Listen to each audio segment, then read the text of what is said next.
നമസ്കാരം, സ്ട്രൈക്ക് ടോക്കറാണ്. കേരള സംസ്ഥാനത്ത് നിയമസഭാ ഇലക്ഷൻ പ്രഖ്യാപിച്ചു. ഈ വേളയിൽ എനിക്കും ചിലതൊക്കെ പറയാനുണ്ട്. നമ്മുടെ സ്ഥാനാർത്ഥികൾക്ക് ഒരു പ്രായപരിധിയൊക്കെ നിശ്ചയിക്കണം. ഇപ്പോൾ തന്നെ മുഖ്യമന്ത്രി പിണറായി വിജയന് 80 വയസ്സായിരിക്കുന്നു. ഇവിടെ പിണറായിയുടെ ഒരു ഉദാഹരണം മാത്രമാണ്. ജനപ്രതിനിധികൾക്ക് കുറഞ്ഞത് ഒരു ബിരുദം നിർബന്ധമാക്കുക. നിയമനിർമ്മാണ സഭകളുടെ നിലവാരം ഉയർത്താൻ വിദ്യാഭ്യാസ യോഗ്യത നിർണായകമാണ്. ഒരു ബിരുദമെങ്കിലും നിർബന്ധമാക്കിയാൽ നിയമനിർമ്മാണത്തിൽ കൂടുതൽ ഗൗരവവും ഗുണമേന്മയും വരും. 3 തവണ ഇലക്ഷൻ മത്സരിച്ചവർ തെരഞ്ഞെടുപ്പിൽ നിന്ന് മാറി നിന്ന് അടുത്ത ഊഴം കാത്തിരിക്കുന്നവർക്കായി ഒഴിഞ്ഞുകൊടുക്കണം. MP ആയവർ MLA ഇലക്ഷന് മത്സരിക്കുന്നതും MLA ഇലക്ഷൻ ആകുമ്പോൾ MP ആയവർ മത്സരിക്കുന്ന തരത്തിലുള്ള ഊളപ്പരിപാടി നിർത്തലാക്കണം. ഇങ്ങനെ നിൽക്കാൻ താല്പര്യമുള്ള നിർബന്ധമുള്ളവർ തങ്ങളുടെ സ്ഥാനം രാജിവെച്ച ശേഷം മാത്രമേ ഇലക്ഷന് മത്സരിക്കാൻ പാടുള്ളൂ എന്ന തരത്തിൽ നിയമ ഭേദഗതി ചെയ്യണം. തെരഞ്ഞെടുക്കുന്ന MLA-മാർക്ക് നല്ലൊരു ആരോഗ്യ ഇൻഷുറൻസ് പോളിസി എടുക്കുക. അവർക്ക് രോഗം വന്നാൽ അതിൻ്റെ ചികിത്സകൾക്ക് പൊതു ഖജനാവിൽ നിന്ന് പണം എടുക്കുന്ന രീതി നിർത്തലാക്കുക. BSNL-ൽ 1499 രൂപ അടയ്ക്കുന്ന പക്ഷം അൺലിമിറ്റഡ് ഇന്ത്യയിൽ എവിടെയും വിളിക്കാവുന്ന പ്ലാനുകൾ ഉണ്ടെന്നിരിക്കെ മന്ത്രിമാർക്കും MLA-മാർക്കും വാരിക്കോരി ഫോൺ ബില്ല് ഇനത്തിൽ കോടികൾ ചിലവാക്കുന്ന സമ്പ്രദായം ഒഴിവാക്കുക. മന്ത്രിയുടെ എണ്ണവും അവരുടെ PA-മാരുടെ എണ്ണവും നിയന്ത്രിക്കുക.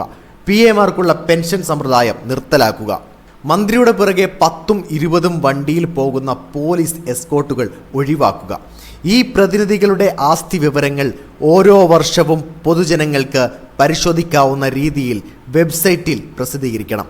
ഇത് സുതാര്യവും ഉത്തരവാദിത്ത ബോധവും വർദ്ധിപ്പിക്കും. വിരമിച്ച ഉദ്യോഗസ്ഥരുടെ റീഅപ്പോയിൻമെൻറ്റ് നിർത്തലാക്കുക. വിരമിച്ചവരുടെ ഉയർന്ന ശമ്പളത്തിൽ വീണ്ടും നിയമിക്കുന്ന രീതി അവസാനിപ്പിക്കണം. ഇത് പുതുതലമുറയ്ക്കും കൂടുതൽ അവസരം നൽകുന്നതിനും ഖജനാവിൻ്റെ ഭാരവും കുറയ്ക്കും. സർക്കാർ പരസ്യങ്ങൾ ലളിതമാക്കുക.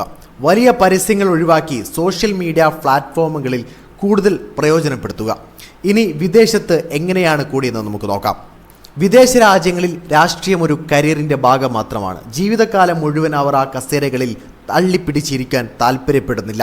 രാഷ്ട്രീയ ജീവിതം വിട്ട ശേഷം പുസ്തകങ്ങൾ എഴുതുക, അധ്യാപനം, കൺസൾട്ടിംഗ്, ബിസിനസ്, സാമൂഹിക പ്രവർത്തനം തുടങ്ങിയ മേഖലകളിലാണ് പലരും മാറുന്നത്.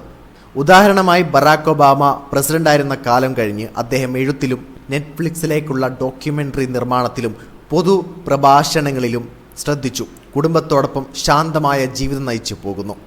ഇക്കൂട്ടത്തിൽ മറ്റൊരാളാണ് അൽ ഗോർ. വൈസ് പ്രസിഡന്റായിരുന്ന ശേഷം പരിസ്ഥിതി പ്രവർത്തകനായി മാറി കാലാവസ്ഥ മാറ്റത്തിനെക്കുറിച്ചുള്ള ഡോക്യുമെൻ്ററികൾ നിർമ്മിച്ച് നോവൽ സമ്മാന പുരസ്കാരവും നേടി സ്വസ്ഥമായി കഴിയുന്നു. ഇക്കൂട്ടത്തിൽ മറ്റൊരാളാണ് ഡേവിഡ് കാമറൺ. പ്രധാനമന്ത്രി സ്ഥാനം വിട്ട ശേഷം പുസ്തകങ്ങൾ എഴുതി സ്വകാര്യ മേഖലയിൽ ജോലികൾ ചെയ്ത അദ്ദേഹം വീണ്ടും വിദേശകാര്യ സെക്രട്ടറിയായി തിരിച്ചു വന്നത്. മറ്റൊരാളാണ് അംഗല മോർക്കൽ. 16 വർഷം ജർമ്മൻ ചാൻസലറായിരുന്ന ശേഷം പൂർണ്ണമായും പൊതുജീവിതത്തിൽ നിന്ന് പിന്മാറി ഇപ്പോൾ കുടുംബത്തോടൊപ്പം യാത്രകളും വായനകളും ആസ്വദിക്കുന്ന ഒരു ശാന്തമായ വിരമിക്കൽ ജീവിതവുമായി പോകുന്നു. നിങ്ങൾക്ക് പറയാനുള്ളതും പറയാം. ഈ ഇലക്ഷന് ഇതൊരു ചർച്ചയായി മാറട്ടെ. കാട്ടിലെ തടി തേവരുടെ ആന, വലിയടാ വലി എന്ന രീതിയിലുള്ള ഈ പോക്ക് അവസാനിപ്പിച്ചേ മതിയാകൂ. വീഡിയോ ഇഷ്ടമായി ലൈക്ക് ചെയ്യുക. നിങ്ങളുടെ അഭിപ്രായം കമൻറ്റ് ചെയ്യുക. കൂടുതൽ വീഡിയോസുകൾക്കായി ചാനൽ തന്നെ സബ്സ്ക്രൈബ് ചെയ്യുക. This is strike talker signing off.